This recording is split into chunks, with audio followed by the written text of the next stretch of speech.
Druidry is a very individual path. It's a path of community, and Druids like to gather together at the 8 seasonal festivals and to go to camps and to meet in groves and so on, and to connect over the internet too. So it's a communal activity, but it's also a very individual activity, in as much as different people will express their Druidry in different ways. Some people are more mystical and contemplative, and the way they work with their Druidry is in meditation, in sitting quietly in their own gardens or in the natural world or at sacred sites, tuning into the land and into their inner essence and praying or meditating quietly. Other people like to work with ritual, and so there's lots of rituals that Druids do.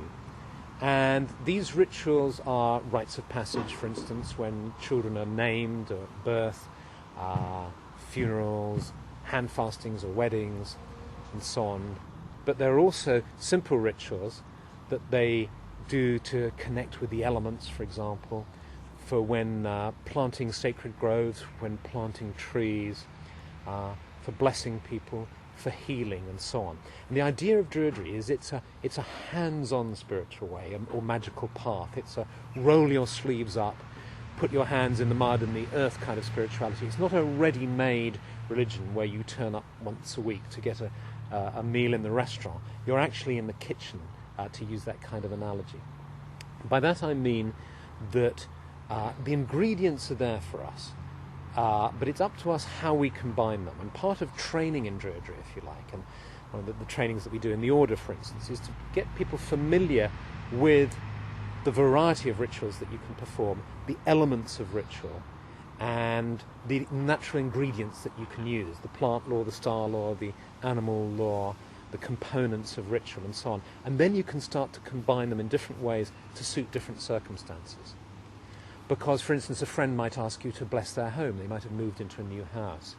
And depending on the house, but depending on its actual arrangement, if you can get around the house, it's wonderful, for instance, to bless it by doing what are called circumambulations, progressing around the house, blessing it, walking around the outside. But they may be in a small apartment in the middle of a town, for instance, so you can't do that, and so on. So it depends on the circumstances, on the people, upon their tastes, and so on and so on. So the idea is to develop a familiarity with all these tools so that you can then work with them in the spirit of Druidry, but not getting hung up on the letter of the law, as it were, and on the detail, but working with the spirit, the essence, the feeling of it, which is why music and poetry are such important components, because they can honour the spirit of the moment and the place.